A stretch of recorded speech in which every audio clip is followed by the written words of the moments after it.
10 տարեկանից փոքր են Իրանում զոհված 6 երեխաները։ Հարվածներն անճանաչելի են դարձրել նրանց, ոմանց հնարավոր չի եղել նույնականացնել։ Իրանի արտգործնախարարության խոսնակ Էսմայիլ Բաղայիի տեղեկություններով զոհերից 2-ը տղա է, 4-ը աղջիկ։ Միացյալ Նահանգները եւ Իսրայելը բունկեր թափանցող ռումբերով են հարվածել Շարիֆ համալսարանին։ Պատերազմի ընթացքում սա արդեն 5-րդ համալսարանն է, որ հարձակման է ենթարկվում Իրանում։ Եթե շարունակեն թիրախավորել քաղաքացիական օբյեկտները, մեր պատասխան հարվածները շատ ավելի կործանարար եւ լայնածավալ կլինեն։ Նրանց վնասներն ու կորուստները կաճեն։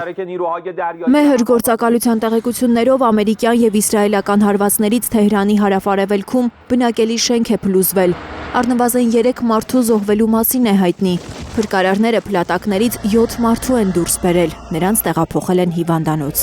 Թեհրանը մերժել է Հորմուզի նեղուցում կրակի ժամանակավոր դադարեցման մասին Վաշինգտոնի պահանջը, հաղորդում է The Wall Street Journal-ը։ Ավելի վաղ Թրամփը սպառնացել էր, որ ապրիլի 7-ին Իրանում էլեկտրակայանների եւ կամուրջների օր կլինի, նկատի ունենալով, որ օդ են բարձրանալու դրանք, եթե նեղուցը չբացվի։ Միացյալ Նահանգների ղեկավարի սպառնալից հայտարարությունների ֆոնին Վաշինգտոնը միջնորդների միջոցով Թեհրանի հետ քննարկում է 45-օրյա հրադադարի պայմանները, հայտնում է Axios-ը, վկայակոչելով բանակցությունների ընթացքին ծանոթ 4 աղբյուրի։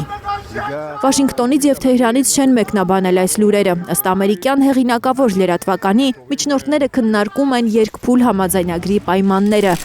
Առաջին փուլի 45-օրյա հրադադարի ընթացքում բանակցություններ կընթանան պատերազմի մշտական դադարեցման շուրջ։ Երկրորդ փուլով կստորագրվի պատերազմի դադարեցման մասին համաձայնագիր։ Իրանին Հորմուզի նեղուցը մինչև երեքշաբթի բացելու վերջնաժամկետ տված Թրամփի դաշնակից Իսրայելը մտադիր է ուժեղացնել իրանական նավթաքիմիական արդյունաբերությանը հասցվող հարվածները։ Այդպես Թել Ավիվը մտադիր է կանխել իրանական հեռահար հրթիռների արտադրությունը։ Լիլիթ Գասպարյան, Գայանե Մովսիսյան, Հարություն Մաթևոսյան, Հայլուր։